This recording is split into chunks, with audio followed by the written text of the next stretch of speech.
مگر احسان نہیں جتایا، زمین اسی کی نعمت مگر احسان نہیں جتایا، آسمان کا سامیہ لگایا مگر احسان نہیں جتایا، زمین سے دانا اگایا مگر احسان نہیں جتایا، آسمان سے پانی برسایا مگر احسان نہیں جتایا، فلک کو فلک سے نوازا مگر احسان نہیں جتایا، کہکشاں کی جمال سے نوازا مگر احسان نہیں جتایا، پھولوں کے نگہت سے نوازا مگر احسان نہیں جتایا، ہمیں آنکھیں عطا کی مگر احسان نہیں جتایا، ہمیں آنکھوں کو بینائی عطا کی مگر احسان نہیں جتایا، ہمیں ہاتھ میں صداقت عطا کی لیکن احسان نہیں جتایا، ہمیں پیر میں چلنے کی صحت عطا کی لیکن احسان نہیں جتایا، رب تبارک تعالیٰ نے انسانوں کو وجود بخشا مگر پروردگار عالم نے احسان نہیں جتایا، یہی وجہ ہے کہ اللہ تبارک تعالیٰ نے دنیا میں انگنت نعمتوں کو بھیجا مگر احسان نہیں جتایا،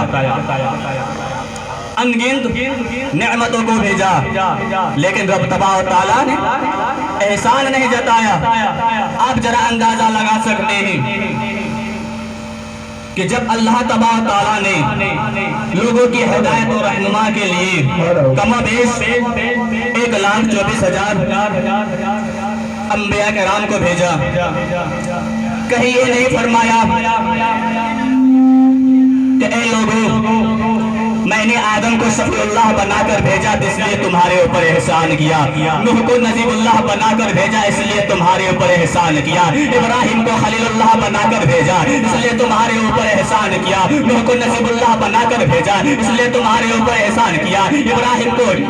اسماعیل کو ذبیح اللہ بنا کر بھیجا اس لیے تمہارے اوپر احسان کیا، نوح کو نجیب اللہ بنا کر بھیجا اس لیے تمہارے اوپر احسان کیا، اور میں نے عیسیٰ کو روح اللہ بنا کر بھیجا اس لیے تمہارے اوپر احسان کیا، لیکن پروردگار عالم نے کہیں یہ نہیں فرمایا اے لوگوں میں نے تمہیں 1,24,000 کم و بیش انبیاء کرام کو دنیا میں بھیجا مگر احسان نہیں فرمایا، لیکن جب باری آئی میرے آقا کی، لیکن جب باری آئی جناب احمد مصطفیٰ کی، جب باری آئی جناب احمد مصطفیٰ کی، محبوب ہدا کی، جناب عافی اسکار کی، تو اللہ تبارک تعالیٰ نے قرآن مقدس میں لقد من اللہ فرما کر کے، لقد من اللہ فرما کر کے ساری دنیا میں احسان عظیم فرما دیا۔ نعرے تکبیر، نعرے تکبیر، نعرے رسالت، نعرے رسالت، سرکار کی آمد، سرکار کی آمد، طٰہٰ کی آمد، یاسین کی آمد، مدثر کی آمد، حضور کی آمد، امیر کی آمد، نعرے تکبیر۔ رب تبارک تعالیٰ نے لقد من اللہ فرما کر کے احسان جتا دیا، لیکن اس احسان کو جتا دیا تو ہم تو عاشقان رسول ہم نے اسے قبول کر لیا، لیکن عاشقان رسول کے پردے میں جو رہ رہے ہیں کہہ تو رہے ہیں ہم اسلام میں ہیں، ہم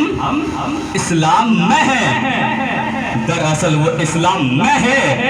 مگر اسلام میں نہیں ہے، وہ تو کہہ رہے ہیں ہم تبلیغیں کر رہے ہیں، دین کو پھیلا رہے ہیں، خاک تم دین کو پھیلاؤ گے جو آج سے 1400 سال پہلے دین کی چراغ کو لے کر کے، دین کی بلف کو لے کر کے روشنی پھیلا دیا، اس دین کو کہتے ہو میں تبلیغ کر رہا ہوں، اور اس کے پیچھے پتا چل رہا ہے یہ میلاد مولانا شرک ہے، یہ میلاد مولانا شرک ہے، جلوس نکالنا شرک ہے،